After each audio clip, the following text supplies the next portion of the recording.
ತುಂಬ ಸ್ಪೆಷಲ್ ಪಾಲಕ್ ಪನ್ನೀರ್ ಇದು ನಾನು ನಮ್ಮ ಮನೆಯಲ್ಲಿ ಯಾವಾಗಲೂ ಮಾಡ್ತಿರ್ತೀನಿ. ಈ ಥರ ಒಂಥರ ವಿಭಿನ್ನವಾಗಿರುತ್ತೆ. ಪನ್ನೀರ್ನ ನೀವು ಎಣ್ಣೆನಲ್ಲಿ ಫ್ರೈ ಮಾಡಿದ್ರೆ ಸ್ವಲ್ಪ ಹೊತ್ತಾದ್ಮೇಲೆ ಅದು ರಬ್ಬರ್ ಆದಂಗೆ ಆಗೋಗಿರುತ್ತೆ. ನಾವು ಇದನ್ನು ಡೈರೆಕ್ಟಾಗಿ ಕೂಡ ಪಾಲಕ್ ಸೊಪ್ಪನ್ನ ಮಿಕ್ಸಿಗೆ ಹಾಕೋಬೋದು. ಬ್ಲ್ಯಾಂಚ್ ಮಾಡೋದ್ರಿಂದ ಏನು ಯೂಸ್ ಅಂತಂದರೆ, ನಾವು ಮಾಡ್ತಿರೋದು ನಾರ್ಮಲ್ ಪಾಲಕ್ ಪನ್ನೀರ್ ಅಲ್ಲ, ಸ್ಪೆಷಲ್ ಪಾಲಕ್ ಪನ್ನೀರ್ ಅಂತ. ಸೊ ಅದಕ್ಕೆ ಸ್ಪೆಷಲ್ ಆಗಿರಲಿ ಅಂತ ಅಂದ್ಬಿಟ್ಟು ಈ ಥರ ಡಾರ್ಕ್ ಗ್ರೀನ್ ಕಲರು ಪಾಲಕಲ್ಲಿ ಬರಬೇಕು ಅಂದರೆ ಮೇಯ್ನ್ ಇಂಗ್ರೀಡಿಯೆಂಟು ಪಾಲಕ್ ಪನ್ನೀರ್ಗೆ. ಸೊ ಇದು ನಾನು ಯೂಶಲಿ ಮನೆಯಲ್ಲಿ ಮಾಡುವಾಗ ಈ ಥರ ಹಾಕ್ಕೊಳ್ತೀನಿ. ಸೊ ನೀವು ಮಾಡಲೇಬೇಕಂತೇನಿಲ್ಲ. ಸೊ ಈಗ ಓಪನ್ ಮಾಡಿ ನೋಡೋಣ ಹೇಗಾಗಿದೆ ಅಂತ. ಸ್ವಲ್ಪ ವೇರಿಯೇಷನ್ ಮಾಡಿಬಿಟ್ಟು ದಮ್ ಕಟ್ಟಿ ಬಿರಿಯಾನಿ ಕೂಡ ಮಾಡ್ಬೋದು. ಸ್ನೇಹಿತರೆ ನಮಸ್ಕಾರ, ಅಡುಗೆ ಮಾಸ್ಟರ್ಸ್ ಚಾನಲ್ಗೆ ನಿಮ್ಮೆಲ್ಲರಿಗೂ ಸ್ವಾಗತ.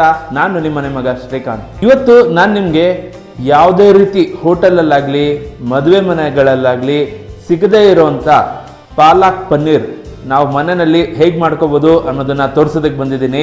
ತುಂಬ ಸ್ಪೆಷಲ್ ಪಾಲಕ್ ಪನ್ನೀರ್ ಇದು ನಾನು ನಮ್ಮ ಮನೆಯಲ್ಲಿ ಯಾವಾಗಲೂ ಮಾಡ್ತಿರ್ತೀನಿ. ಈ ಥರ ಒಂಥರ ವಿಭಿನ್ನವಾಗಿರುತ್ತೆ. ಹೋಟೆಲಲ್ಲಾಗಿರ್ಬೋದು ಅಥವಾ ಮದುವೆ ಮನೆಗಳಲ್ಲಿ ನೀವೆಲ್ಲ ತಿಂದಿರ್ತೀರಾ, ಅದಕ್ಕಿಂತ ತುಂಬಾನೇ ಡಿಫ್ರೆಂಟ್ ಆಗಿರುತ್ತೆ, ತುಂಬ ರುಚಿಕರವಾಗೂ ಇರುತ್ತೆ. ಸೊ ತಡ ಮಾಡೋದು ಬೇಡ, ಸ್ಪೆಷಲ್ ಪಾಲಕ್ ಪನ್ನೀರ್ ಹೇಗೆ ಮಾಡೋದು ನೋಡೋಣ ಬನ್ನಿ. ಮೊದಲಿಗೆ ಒಂದು ದೊಡ್ಡ ಬಾಣಲಿಲಿ ನೀರು ಹಾಕಿ ಕಾಯೋದಕ್ಕೆ ಇಟ್ಕೊಂಡಿದ್ದೀನಿ. ಈಗ ಇದು ನೀರು ಕಾಯ್ತಾ ಬರ್ತಾ ಇದೆ ನೋಡಿ. ಇದಕ್ಕೆ ಒಂದು ಕಟ್ಟು ಪಾಲಕ್ ಸೊಪ್ಪು ಹಾಕೊಳ್ತಾ ಇದ್ದೀನಿ. ಪಾಲಕ್ ಸೊಪ್ಪು ಸ್ವಲ್ಪ ಬ್ಲಾಂಚ್ ಮಾಡ್ಕೋಬೇಕು. ಜಾಸ್ತಿ ಹೊತ್ತು ಇದನ್ನ ಬಿಸಿ ನೀರಲ್ಲಿ ಇಡೋದು ಬೇಡ. 1 ನಿಮಿಷಕ್ಕಿಂತ ಕಮ್ಮಿ ಕಾಲ ಇದನ್ನ ನಾವು ಬಿಸಿ ನೀರಲ್ಲಿ ಅಥವಾ ಕುದಿತಾ ಇರೋ ನೀರಲ್ಲಿ ಮುಳುಗಿಸ್ಬೇಕಾಗುತ್ತೆ. ಪಕ್ಕದಲ್ಲಿ ಒಂದು ಬೌಲಲ್ಲಿ ಐಸ್ ವಾಟರ್ ಕೂಡ ಇಟ್ಕೊಂಡಿದ್ದೀನಿ. 1 ನಿಮಿಷ ಬಿಟ್ಟಿದ ತಕ್ಷಣ ಇದನ್ನ ತೆಗೆದು ತಕ್ಷಣ ನಾವು ಐಸ್ ನೀರಲ್ಲಿ ಹಾಕಬೇಕಾಗುತ್ತೆ. ನೋಡಿ 1 ನಿಮಿಷ ಆಗಿದೆ. ಈಗ ಇದನ್ನ ತೆಗೆದುಬಿಡೋಣ. ತಗೊಂಡು ಅದನ್ನು ಐಸ್ ವಾಟರಲ್ಲಿ ಅದ್ಬಿಡೋಣ.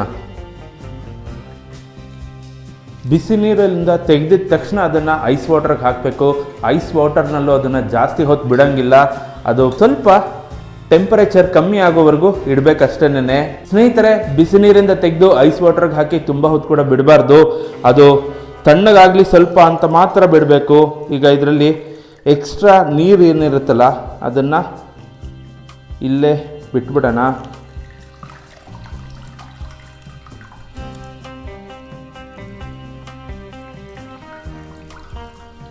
ಈ ಹಿಂಡಿದಂಥ ಪಾಲಕ್ ಸೊಪ್ಪನ್ನ ಒಂದು ಮಿಕ್ಸರ್ ಜಾರ್ಗೆ ಹಾಕೊಳ್ತಾ ಇದ್ದೀನಿ. ನಾವು ಇದನ್ನ ಡೈರೆಕ್ಟಾಗಿ ಕೂಡ ಪಾಲಕ್ ಸೊಪ್ಪನ್ನ ಮಿಕ್ಸಿಗೆ ಹಾಕೋಬಹುದು. ಬ್ಲ್ಯಾಂಚ್ ಮಾಡೋದ್ರಿಂದ ಏನು ಯೂಸ್ ಅಂತಂದರೆ, ಬಿಸಿ ನೀರಿಂದ ತೆಗೆದು ತಕ್ಷಣ ಅದನ್ನು ತಣ್ಣೀರಿಗೆ ಹಾಕಿ ಅದರಿಂದ ತೆಗೆದ್ರೆ ಆ ಕಲರ್ ಏನಿರುತ್ತಲ್ಲ ಗ್ರೀನ್ ಕಲರ್, ಅದು ಹಾಗೆ ರಿಟೈನ್ ಆಗುತ್ತೆ. ಇನ್ನೊಂದು ಪಾಲಕ್ಕು ಸೊಪ್ಪಲ್ವಾ, ನಿಮಗೆ ಎಷ್ಟೇ ತೊಳೆದಿದ್ರು ಕೆಲವು ಕಡೆ ಮಣ್ಣು ಇರ್ಬೋದು, ಇಲ್ಲ ಅಂದರೆ ಕ್ರಿಮಿಕೀಟಗಳಿರ್ಬೋದು. ಬಿಸಿ ನೀರಿಗೆ ಹಾಕಿ ತೆಗೆಯೋದ್ರಿಂದ ಅದೆಲ್ಲ ಸಂಪೂರ್ಣವಾಗಿ ನಾಶವಾಗುತ್ತೆ. ಸೊಪ್ಪು ಕ್ಲೀನ್ ಆಗಿರುತ್ತೆ ಅನ್ನೋ ಕಾರಣದಿಂದ ಬ್ಲ್ಯಾಂಚ್ ಮಾಡಬೇಕು. ಈಗ ಪಾಲಕ್ ಸೊಪ್ಪನ್ನ ನಾನು ಮಿಕ್ಸಿಗೆ ಹಾಕೊಂಡಿದ್ದೀನಿ. ಅದರ ಜೊತೆಗೆ ಒಂದು 4 ಹಸಿಮೆಣಸಿನ್ಕಾಯಿ ಹಾಕೊಂಡಿದ್ದೀನಿ, ಒಂದು 4 ಎಸಳು ಬೆಳ್ಳುಳ್ಳಿ ಹಾಕೊಂಡಿದ್ದೀನಿ, ಒಂದು 2 ಇಂಚು ಶುಂಠಿನ ಸ್ವಲ್ಪ ತುಂಡು ಮಾಡಿ ಹಾಕೊಂಡಿದ್ದೀನಿ. ನಾನು ನಿಮಗೆ ಸ್ಟಾರ್ಟಿಂಗಲ್ಲೇ ಹೇಳಿದೆ, ಯಾವುದೇ ರೀತಿ ಹೋಟೆಲಲ್ಲಾಗಲಿ ಅಥವಾ ಮದುವೆ ಮನೆಗಳಲ್ಲಿ ಈ ಥರ ಪಾಲಕ್ ಪನ್ನೀರ್ ನೀವು ತಿಂದಿರಲ್ಲ ಅಂತ. ಸ್ಪೆಷಲ್ ಪಾಲಕ್ ಪನ್ನೀರ್ ಅಂತ ಹೇಳಿದೆ. ಇದು ಏನಕ್ಕೆ ಸ್ಪೆಷಲ್ಲು, ನಾರ್ಮಲ್ ಆಗಿ ಪಾಲಕ್ ಪನ್ನೀರ್ ಮಾಡುವಾಗ ಮಿಕ್ಸಿಗೆ ಹಾಕಿ ರುಬ್ಕೊಳ್ಳೋದು ಇಷ್ಟ ಐಟಮ್ ಮಾತ್ರನೇ. ನೋಡಿ ಇವಾಗ ಸ್ಪೆಷಲ್ ಹೆಂಗಾಗುತ್ತೆ ಅಂದರೆ, ಸ್ವಲ್ಪ ಪುದೀನ ಸೊಪ್ಪು ಹಾಕೊಳ್ಳೋಣ, ಜೊತೆಗೆ ಸ್ವಲ್ಪ ಕೊತ್ತಂಬರಿ ಸೊಪ್ಪು ಕೂಡ ಹಾಕೊಳ್ಳೋಣ. ಕೊತ್ತಂಬರಿ ಸೊಪ್ಪು ಮತ್ತು ಪುದೀನ ಸೊಪ್ಪು ಒಳ್ಳೆ ಫ್ಲೇವರ್ ಕೊಡುತ್ತೆ ಪಾಲಕ್ ಪನ್ನೀರ್ಗೆ. ಸೊ ಹಾಗಾಗಿ ಇದು ಸ್ಪೆಷಲ್ ಪಾಲಕ್ ಪನ್ನೀರ್. ಈಗ ಇದನ್ನ ನುಣ್ಣಗೆ ಪೇಸ್ಟ್ ಮಾಡ್ಕೊಂಡು ಬಿಡೋಣ. ಸ್ನೇಹಿತರೆ, ಪಾಲಕ್ನೆಲ್ಲ ನುಣ್ಣಗೆ ಪೇಸ್ಟ್ ಮಾಡ್ಕೊಂಡು ಬಂದಿದ್ದಾಯ್ತು. ಈಗ ನೆಕ್ಸ್ಟ್ ಏನು ಮಾಡಬೇಕು ನೋಡೋಣ. ಒಂದು ಕಡಾಯಿ ಇಟ್ಕೊಂಡಿದ್ದೀನಿ. ದೇವರನ್ನ ಸ್ಮರಿಸ್ತಾ ಒಲೆ ಅಂಟಿಸ್ಕೊಳ್ಳೋಣ. ಕಡಾಯಿ ಕಾದಿದೆ. ಒಂದು 2 ಚಮಚ ಆಗೋಷ್ಟು ಎಣ್ಣೆ ಹಾಕೊಳ್ಳೋಣ. ಜೊತೆಗೆ ಒಂದು 2 ಟೇಬಲ್ ಸ್ಪೂನ್ ಆಗೋಷ್ಟು ಬೆಣ್ಣೆ ಕೂಡ ಹಾಕೊಳ್ಳೋಣ. ಸ್ನೇಹಿತರೆ, ಈ ಸಮಯದಲ್ಲಿ ಕೆಲವರು ಪನ್ನೀರ್ನ ಎಣ್ಣೆ ಮತ್ತು ಬೆಣ್ಣೆ ನಾವೇನು ಹಾಕಿದ್ದೀವಲ್ಲ ಅದರಲ್ಲಿ ಫ್ರೈ ಮಾಡ್ಕೊಳ್ತಾರೆ. ಸೊ ಮಾಡ್ಕೋಬೋದು, ಏನು ತಪ್ಪೇನಿಲ್ಲ.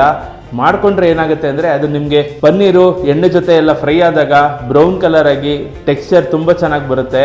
ಬಟ್ ಪ್ರಾಬ್ಲಮ್ ಏನಂದರೆ, ನೀವು ಅದನ್ನು ತಕ್ಷಣ ಪೂರ್ತಿ ಖಾಲಿ ಮಾಡೋದಾದರೆ ನೀವು ಆ ಥರ ಖಂಡಿತ ಮಾಡ್ಕೋಬೋದು. ಇಲ್ಲ ನಾವು ಸ್ವಲ್ಪ ಸ್ಟೋರ್ ಮಾಡಿಕೊಂಡು ಮಧ್ಯಾಹ್ನಕ್ಕೆ, ರಾತ್ರಿಗೆ, ಇಲ್ಲ ನೆಕ್ಸ್ಟ್ ಡೇ ತಿಂತೀವಿ ಅಂತಂದರೆ ಆವಾಗ ಪನ್ನೀರು ರಬ್ಬರ್ ಆದಂಗೆ ಆಗೋಗಿರುತ್ತೆ. ಸೊ ನಾನು ಯೂಶಲಿ ಮಾಡುವಾಗ ಪನ್ನೀರ್ನ ಫ್ರೈ ಮಾಡೋದಿಲ್ಲ. ನಿಮಗೆ ಬೇಕು ಅಂದರೆ ನೀವು ಫ್ರೈ ಮಾಡ್ಕೊಳ್ಳಿ, ನಾನಿವಾಗ ಇಲ್ಲಿ ಫ್ರೈ ಮಾಡ್ಕೊಳ್ತಾ ಇಲ್ಲ. ಹಾಕಿರೋಂಥ ಎಣ್ಣೆ ಮತ್ತು ಬೆಣ್ಣೆಗೆ ನೋಡಿ 1 ಸ್ಪೂನ್ ಆಗೋಷ್ಟು ಜೀರಿಗೆ ಹಾಕ್ಕೊಂಡಿದ್ದೀನಿ, 1 ಪಲಾವ್ ಎಲೆ ಹಾಕ್ಕೊಂಡಿದ್ದೀನಿ, ಒಂದು 2 ಇಂಚಷ್ಟು 2 ತುಂಡು ಚಕ್ಕೆ ಹಾಕ್ಕೊಳ್ತಿದ್ದೀನಿ, ಒಂದು 3 ಏಲಕ್ಕಿ ಹಾಕ್ಕೊಂಡಿದ್ದೀನಿ, ಒಂದು 5-6 ಪೀಸು ಲವಂಗ ಹಾಕ್ಕೊಂಡಿದ್ದೀನಿ. ಇದನ್ನ ಒಂದ್ಸಲ ಹಾಗೆ ಫ್ರೈ ಮಾಡ್ಕೊಂಬಿಡೋಣ. ಮಸಾಲ ಪದಾರ್ಥ ಎಲ್ಲ ಫ್ರೈ ಆಗಿದೆ. ಈಗ ಇದಕ್ಕೆ ಒಂದು ದೊಡ್ಡ ಸೈಜ್ ಈರುಳ್ಳಿನ ಸಣ್ಣದಾಗಿ ಡೈಮಂಡ್ ಕಟ್ ಮಾಡಿ ಇಟ್ಕೊಂಡಿದ್ದೀನಿ, ಅದನ್ನು ಹಾಕ್ಕೊಳ್ತಾ ಇದ್ದೀನಿ. ಈರುಳ್ಳಿ ಸ್ವಲ್ಪ ಚೆನ್ನಾಗಿ ಫ್ರೈ ಮಾಡ್ಕೊಳ್ಳೋಣ.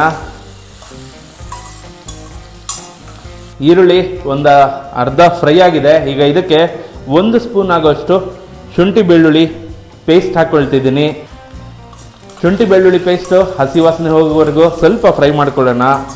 ಶುಂಠಿ ಬೆಳ್ಳುಳ್ಳಿ ಪೇಸ್ಟ್ ಆ್ಯಡ್ ಮಾಡುವಾಗ ಈರುಳ್ಳಿ ಸ್ವಲ್ಪ ಚೆನ್ನಾಗಿ ಫ್ರೈ ಆದಮೇಲೆ ಆ್ಯಡ್ ಮಾಡ್ಕೊಳ್ಳಿ. ಮುಂಚೆನೇ ಹಾಕ್ಬಿಟ್ರೆ ಅದು ಬುಡ ಕಚ್ಚುತ್ತೆ. ಸೊ ಹಾಗಾಗಿ ಸ್ವಲ್ಪ ಫ್ರೈ ಆದಮೇಲೆ ಹಾಕ್ಕೊಂಡ್ರೆ ಅಂಥ ಸಮಸ್ಯೆ ಎಲ್ಲ ಏನಾಗಲ್ಲ. ಸ್ನೇಹಿತರೆ, ನಾನು ಹೇಳಿದ್ನಲ್ಲ ಆವಾಗಲೇ ನಿಮಗೆ, ನಾವು ಮಾಡ್ತಿರೋದು ನಾರ್ಮಲ್ ಪಾಲಕ್ ಪನ್ನೀರ್ ಅಲ್ಲ, ಸ್ಪೆಷಲ್ ಪಾಲಕ್ ಪನ್ನೀರ್ ಅಂತ. ಸೊ ಅದಕ್ಕೆ ಸ್ಪೆಷಲ್ ಆಗಿರಲಿ ಅಂತ ಅಂದ್ಬಿಟ್ಟು 1 ಕ್ಯಾಪ್ಸಿಕಮ್ನ ಕ್ಯೂಬ್ಸ್ ಥರ ಕಟ್ ಮಾಡ್ಕೊಂಡಿದ್ದೀನಿ, ಅದನ್ನು ಇಲ್ಲೇ ಹಾಕೊಳ್ತಾ ಇದ್ದೀನಿ. ನೀವು ಎಲ್ಲೂ ಬಹುಶಃ ಇದನ್ನು ಎಲ್ಲೂ ನೋಡಿರಲ್ಲ, ಪಾಲಕ್ ಪನ್ನೀರ್ಗೆ ಕ್ಯಾಪ್ಸಿಕಮ್ ಎಲ್ಲ ಹಾಕೋದು. ಒಂದ್ಸಲ ಟ್ರೈ ಮಾಡಿ ನೋಡಿ, ತುಂಬ ಚೆನ್ನಾಗಿರುತ್ತೆ. ಸೊ ಕ್ಯಾಪ್ಸಿಕಮ್ ಕೂಡ ಸ್ವಲ್ಪ ಫ್ರೈ ಆಗಲಿ. ನಾವಿಲ್ಲಿ ಮಸಾಲ ಪದಾರ್ಥಗಳೆಲ್ಲ ಏನು ಹಾಕೊಂಡವಲ್ಲ, ಚಕ್ಕೆ, ಲವಂಗ, ಏಲಕ್ಕಿ ಎಲ್ಲ, ನಿಮಗೆ ಈ ಥರ ಬೇಕಾದರೂ ಹಾಕೋಬೋದು. ಇಲ್ಲಾಂದರೆ ನಾವು ಪಾಲಕ್ನ ಪೇಸ್ಟ್ ಮಾಡ್ಕೋತೀವಲ್ಲ, ಆ ಟೈಮಲ್ಲಿ ಮಿಕ್ಸಿ ಕೂಡ ಹಾಕೊಂಡ್ಬಿಡ್ಬೋದು. ಎರಡೂ ಥರ ಮಾಡ್ಬೋದು. ಟೇಸ್ಟಲ್ಲಿ ಏನು ಅಂಥ ವ್ಯತ್ಯಾಸ ಆಗಲ್ಲ. ಇನ್ನು ನಿಮಗೆ ಅನುಕೂಲ ಆಗುತ್ತೆ ಅನ್ನೋದಾದರೆ, ತುಂಬ ರಿಚ್ಚಾಗಿ ಬರಬೇಕು ಅಂತಂದರೆ ಗೋಡಂಬಿನ ಒಂದು ಸ್ವಲ್ಪ ಹೊತ್ತು ನೆನೆಸ್ಬಿಟ್ಟು ಅದನ್ನು ಪೇಸ್ಟ್ ಮಾಡಿಕೊಂಡು ಅದನ್ನು ಕೂಡ ಇದಕ್ಕೆ ಆ್ಯಡ್ ಮಾಡ್ಬೋದು. ಟೇಸ್ಟ್ ಅದರದ್ದು ತುಂಬ ವಿಭಿನ್ನವಾಗಿರುತ್ತೆ, ಅದು ತುಂಬ ಚೆನ್ನಾಗಿರುತ್ತೆ ಕೂಡ. ಸ್ನೇಹಿತರೆ, ಕ್ಯಾಪ್ಸಿಕಮ್ ಎಲ್ಲ ಚೆನ್ನಾಗಿ ಫ್ರೈ ಆಗಿದೆ. ಈಗ ಇದಕ್ಕೆ 1 ಟೊಮೆಟೊನ ಸಣ್ಣದಾಗಿ ಹಚ್ಕೊಂಡಿದ್ದೀನಿ, ಅದನ್ನು ಕೂಡ ಇಲ್ಲೇ ಹಾಕ್ಕೊಳ್ತಾ ಇದ್ದೀನಿ. ಟೊಮೊಟೊ ಕೂಡ ಚೆನ್ನಾಗಿ ಫ್ರೈ ಮಾಡ್ಕೊಳ್ಳೋಣ. ಸ್ನೇಹಿತರೆ, ಟೊಮೊಟೊ ಕೂಡ ಚೆನ್ನಾಗಿ ಫ್ರೈ ಆಗಿದೆ. ಈಗ ಇದಕ್ಕೆ ನಾವು ಪಾಲಕ್ ಪೇಸ್ಟ್ ಮಾಡ್ಕೊಂಡಿದ್ವಲ್ಲ, ಅದನ್ನು ಹಾಕೊಂಡ್ಬಿಡೋಣ. ಇದಕ್ಕೇನೆ 1 ಕಪ್ ನೀರು ಹಾಕ್ಕೊಂಡು ಚೆನ್ನಾಗಿ ಮಿಕ್ಸ್ ಮಾಡಿ ನೀರನ್ನ ಕೂಡ ಇಲ್ಲಿಗೆ ಹಾಕೊಂಡ್ಬಿಡೋಣ. ಒಂದ್ಸಲ ಇದನ್ನು ಚೆನ್ನಾಗಿ ಮಿಕ್ಸ್ ಮಾಡ್ಕೊಳ್ಳಿ. ನೋಡಿ, ನಾನು ಆವಾಗಲೇ ಹೇಳಿದೆ ಬ್ಲ್ಯಾಂಚ್ ಮಾಡೋದು ಏನಕ್ಕೆ ಅಂತ. ಈ ಥರ ಡಾರ್ಕ್ ಗ್ರೀನ್ ಕಲರು ಪಾಲಕಲ್ಲಿ ಬರಬೇಕು ಅಂದರೆ ಬ್ಲ್ಯಾಂಚ್ ಮಾಡೋದು ಅಷ್ಟೇ ಇಂಪಾರ್ಟೆಂಟು. ಸ್ನೇಹಿತರೆ, ಈಗ ಇದಕ್ಕೆ ರುಚಿಗೆ ತಕ್ಕಷ್ಟು ಉಪ್ಪು ಹಾಕೊಳ್ತಾ ಇದ್ದೀನಿ. ಜೊತೆಗೆ ಮೇಯ್ನ್ ಇಂಗ್ರೀಡಿಯೆಂಟು ಪಾಲಕ್ ಪನ್ನೀರ್ಗೆ ಪಾಲಕ್ಕು ಸೇರ್ಸಾಗಿದೆ. ಪನ್ನೀರ್ ಹಾಕೋಬೇಕು ಇವಾಗ. ನೋಡಿ, 200 ಗ್ರಾಮ್ ಪನ್ನೀರ್ನ ನಾನು ಈ ಥರ ಚಿಕ್ಕ ಕ್ಯೂಬ್ಸ್ ಮಾಡಿ ಇಟ್ಕೊಂಡಿದ್ದೀನಿ. ಸೊ ಅದನ್ನು ಇಲ್ಲೇ ಹಾಕೊಳ್ತಾ ಇದ್ದೀನಿ. ಯೂಶಲಿ ಹೋಟೆಲಲ್ಲೆಲ್ಲ ಏನು ಮಾಡ್ತಾರೆ ಅಂದರೆ ಸ್ವಲ್ಪ ದಪ್ಪಗೆ ಪನ್ನೀರ್ನ ಹಾಕ್ಬಿಡ್ತಾರೆ. ಒಂದೊಂದು ಬೈಟಿಗೂ ಅದನ್ನು ಮುರ್ಕೊಂಡು ತಿನ್ನಬೇಕಾಗತ್ತೆ. ನಾನು ಮನೆಯಲ್ಲಿ ಈ ಥರ ಚಿಕ್ಕದಾಗಿ ಕ್ಯೂಬ್ಸ್ ಮಾಡಿ ಹಾಕ್ಕೊಳ್ತೀನಿ ಯಾವಾಗಲೂ. ಅವಾಗ ನಿಮಗೆ ಒಂದೊಂದು ಬೈಟಿಗೂ ಒಂದೊಂದು ಪನ್ನೀರ್ನ ಎತ್ಕೊಂಡು ತಿನ್ಬೋದು. 200 ಗ್ರಾಮ್ ಪನ್ನೀರ್ನ ಆ ಥರ ಕ್ಯೂಬ್ಸ್ ಮಾಡಿ ಹಾಕ್ಕೊಂಡಿದ್ದೀನಿ. ಒಂದು 50 ಗ್ರಾಮ್ ಪನ್ನೀರ್ನ ಈ ಥರ ನೋಡಿ ತುಂಬ ಸಣ್ಣದಾಗಿ ಹಚ್ಕೊಂಡಿದ್ದೀನಿ, ಅದನ್ನು ಕೂಡ ಇಲ್ಲೇ ಹಾಕ್ಕೊಳ್ತಾ ಇದ್ದೀನಿ. ಸಪೋಸ್ ನೀವು ತಿನ್ನುವಾಗ ದೊಡ್ಡ ಕ್ಯೂಬ್ ಸಿಗಲಿಲ್ಲ ಅಂದರೆ ಆ ಚಿಕ್ಕ ಕ್ಯೂಬ್ ಆದರೂ ಸಿಗಬೇಕು ನಿಮಗೆ. ಸೊ ಇದು ನಾನು ಯೂಶಲಿ ಮನೆಯಲ್ಲಿ ಮಾಡುವಾಗ ಈ ಥರ ಹಾಕ್ಕೊಳ್ತೀನಿ. ಸೊ ನೀವು ಮಾಡಲೇಬೇಕಂತೇನಿಲ್ಲ, ಮಾಡಿದ್ರೂ ಚೆನ್ನಾಗೇ ಇರುತ್ತೆ. ಇದನ್ನು ಒಂದ್ಸಲ ಕೂಡಿಸ್ಬಿಟ್ಟು ನಾವು ಹಾಕಿದ್ವಲ್ಲ ಪುದೀನ ಆಗಿರ್ಬೋದು ಅಥವಾ ಕೊತ್ತಂಬರಿ ಸೊಪ್ಪು, ಹಸಿಮೆಣಸಿನ್ಕಾಯಿ, ಅದರದ್ದು ಘಾಟು ಹಸಿ ವಾಸನೆ ಎಲ್ಲ ಹೋಗಲಿ ಅಂತ ಒಂದು 5 ನಿಮಿಷ ಪ್ಲೇಟ್ ಮುಚ್ಚಿಬಿಟ್ಟು ಸಿಮ್ಮಲ್ಲಿ ಇದನ್ನು ಬೇಯೋಕ್ಕೆ ಬಿಡೋಣ. ಸ್ನೇಹಿತರೆ, ಒಂದು 5 ನಿಮಿಷ ಸಿಮ್ಮಲ್ಲಿ ಬೇಯಲಿ ಅಂತ ಬಿಟ್ಟಿದ್ದೆ. ಸೊ ಈಗ ಓಪನ್ ಮಾಡಿ ನೋಡೋಣ ಹೇಗಾಗಿದೆ ಅಂತ. ಆಹಾ, ಪರಿಮಳ ತುಂಬ ಚೆನ್ನಾಗಿ ಬರ್ತಾ ಇದೆ. ಈಗ ಇದಕ್ಕೆ ಒಂದು 3/4 ಚಮಚ ಗರಂ ಮಸಾಲ ಹಾಕ್ಕೊಳ್ತಾ ಇದ್ದೀನಿ. ಒಂದ್ಸಲ ಇದನ್ನು ಮಿಕ್ಸ್ ಮಾಡಿಬಿಡೋಣ. ಸ್ನೇಹಿತರೆ, ಗರಂ ಮಸಾಲ ಹಾಕಿ ಒಂದು 2 ನಿಮಿಷ ಹೊಂದ್ಕೊಳ್ಳಿ ಅಂತ ಬಿಟ್ಟಿದ್ದೆ. ಈಗ ನಾವು ಮಾಡ್ತಿರೋ ಪಾಲಕ್ ಪನ್ನೀರು ರೆಡಿಯಾಗಿದೆ. ಒಲೆ ಆಫ್ ಮಾಡಿಬಿಡೋಣ. ಒಲೆ ಆಫ್ ಮಾಡಿಕೊಂಡು ಒಂದು 2-3 ಐಟಮ್ ಹಾಕೋದು ಬಾಕಿ ಇದೆ, ಇವಾಗ ಹಾಕ್ಕೊಳ್ಳೋಣ. ಮೊದಲಿಗೆ 1 ಸ್ಪೂನ್ ಆಗೋಷ್ಟು ಕಸೂರಿ ಮೇಥಿ ಹಾಕ್ಕೊಳ್ತಿದ್ದೀನಿ. ಇದಕ್ಕೆ ಒಂದು ಸ್ವಲ್ಪ ನಮ್ಮ ಸೌತ್ ಇಂಡಿಯನ್ ಟಚ್ ಕೊಡೋಣ ಅಂದ್ಬಿಟ್ಟು ಒಂದು ಅರ್ಧ ನಿಂಬೆಹಣ್ಣು, ಇಲ್ಲ ಒಂದೇ ಹಾಕೋಬೋದು, ಏನು ತೊಂದರೆ ಇಲ್ಲ. ನಾವು ಮಾಡಿರೋ ಕ್ವಾಂಟಿಟಿಗೆ ಒಂದು ನಿಂಬೆಹಣ್ಣು ಆರಾಮಾಗಿ ಹಿಡಿಸುತ್ತೆ. ಲಾಸ್ಟಲ್ಲಿ ನಮ್ಮ ಕರ್ನಾಟಕದ ಹೆಮ್ಮೆ ನಂದಿನಿ ಕ್ರೀಮ್ ಒಂದು 2 ಟೇಬಲ್ ಸ್ಪೂನ್ ಆಗೋಷ್ಟು ಹಾಕ್ಕೊಳ್ಳೋಣ. ಒಳ್ಳೆ ಕಲರು ಟೆಕ್ಸ್ಚರು ಕೊಡುತ್ತೆ ಕ್ರೀಮ್ ಹಾಕ್ಕೊಳ್ಳೋದ್ರಿಂದ.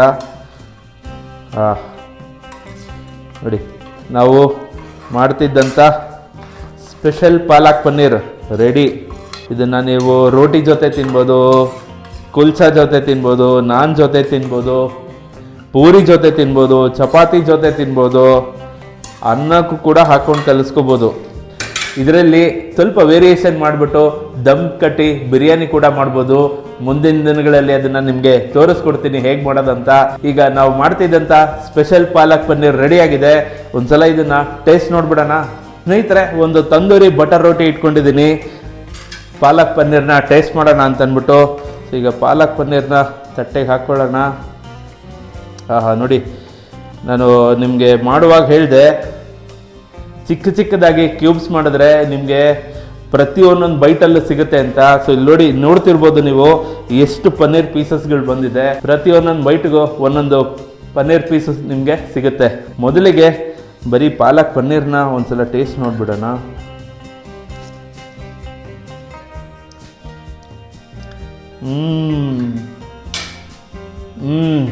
ಅದ್ಭುತವಾಗಿದೆ. ಲಾಸ್ಟಲ್ಲಿ ಹಿಂಡಿದ್ವಲ್ಲ ನಿಂಬೆ ಹಣ್ಣಿನ ಹುಳಿ, ಅದು ಫ್ಲೇವರು ಸೂಪರಾಗಿ ಸಿಗ್ತಾ ಇದೆ. ಜೊತೆಗೆ ಒಂದು ಚಿಕ್ಕ ಪೀಸ್ ಪನ್ನೀರ್ ಸಿಕ್ತು, ಟೊಮೆಟೊ ಸಿಕ್ತು, ಮತ್ತು ಪಾಲಕ್ ಫ್ಲೇವರು ತುಂಬ ರುಚಿ ಕೊಡ್ತಿದೆ. ಜೊತೆಗೆ ಮೈಲ್ಡಾಗಿ ಪುದೀನ ಫ್ಲೇವರು ನಾವು ಸ್ವಲ್ಪನೇ ಹಾಕಿದ್ರೂ ಲೈಟಾಗಿ ಎಲ್ಲೋ ಒಂದು ಕಡೆ ಆ ಫ್ಲೇವರು ಬಾಯಿಗೆ ಸಿಗುತ್ತೆ.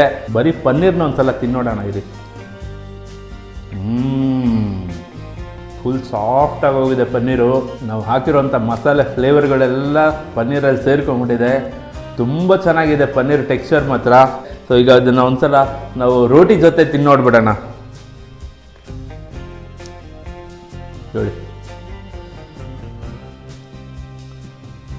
ರೋಟಿ ನೋಡಿ, ನಿಮಗೆ ಪ್ರತಿಯೊಂದೊಂದು ಬೈಟಲ್ಲೂ ಮಧ್ಯದಲ್ಲಿ ಸೇರ್ಕೊಂಡ್ಬಿಡುತ್ತೆ ಪನ್ನೀರು. ನಾವು ಹಾಕಿದ್ವಲ್ಲ ಹಸಿಮೆಣಸಿನ್ಕಾಯಿ, ಲೈಟಾಗಿ ಅದರ ಖಾರ ಸಿಗುತ್ತೆ. ಕ್ಯಾಪ್ಸಿಕಮ್ ಕೂಡ ಹಾಕಿದ್ವಲ್ಲ, ಈ ಬೈಟಲ್ಲಿ ತಗೊಂಡಾಗ ನನಗೆ ಕ್ಯಾಪ್ಸಿಕಮ್ ಸಿಕ್ತು. ಅದರದ್ದೊಂದು ಫ್ಲೇವರು ಸರ್ಪ್ರೈಸಾಗಿ ಸಿಗುತ್ತೆ ನಿಮಗೆ ಬಾಯಲ್ಲಿ. ತುಂಬ ಚೆನ್ನಾಗಿ ಬಂದಿದೆ. ನೀವು ಡೆಫಿನೆಟ್ಲಿ ತುಂಬ ಇಷ್ಟಪಡ್ತೀರಾ. ಮನೆಯಲ್ಲಿ ಒಂದ್ಸಲ ಇದನ್ನು ಟ್ರೈ ಮಾಡಿ. ರೆಸ್ಟೋರೆಂಟದಲ್ಲ, ಮನೇಲಿ ಮಾಡಿದ್ದು ಅಂತ ಹೇಳಿದ್ರೆ ಯಾರು ನಂಬಲ್ಲ. ಆ ಲೆವೆಲ್ಗೆ ಟೇಸ್ಟ್ ಬಂದಿದೆ. ನೀವು ಒಂದ್ಸಲ ಮನೆಯಲ್ಲಿ ಇದೇ ಥರ ಮಾಡ್ಕೊಂಡು ನೋಡಿ. ನಾನು ಏನು ಇಂಗ್ರೀಡಿಯೆಂಟ್ಸು ಎಷ್ಟು ಹಾಕಿದ್ನೋ ಅದೇ ಪ್ರಮಾಣದಲ್ಲಿ ನೀವು ಹಾಕ್ಕೊಂಡು ಬನ್ನಿ. ಇದೇ ಥರ ರಿಸಲ್ಟು ನಿಮಗೂ ಸಿಗುತ್ತೆ. ನಮ್ಮ ಚಾನಲ್ನ ಫಸ್ಟ್ ಟೈಮ್ ನೋಡ್ತಾ ಇದ್ರೆ ಸಬ್ಸ್ಕ್ರೈಬ್ ಮಾಡಿ, ಲೈಕ್ ಮಾಡಿ, ನಿಮ್ಮ ಫ್ರೆಂಡ್ಸು ಫ್ಯಾಮಿಲಿ ಜೊತೆ ವಿಡಿಯೋನ ಶೇರ್ ಮಾಡಿ. ಮನೆಯವರೆಲ್ಲರೂ ಸೇರಿ ಒಂದ್ಸಲ ಈ ಥರ ಮಾಡಿಕೊಂಡು ಎಂಜಾಯ್ ಮಾಡಿ. ಮುಂದಿನ ವಿಡಿಯೋದಲ್ಲಿ ಇನ್ನೊಂದು ಹೊಸ ರೆಸಿಪಿ ಜೊತೆ ನಿಮ್ಮ ಮುಂದೆ ಹಾಜರಾಗ್ತೀನಿ. ಅಲ್ಲಿವರೆಗೂ ನಮಸ್ಕಾರ.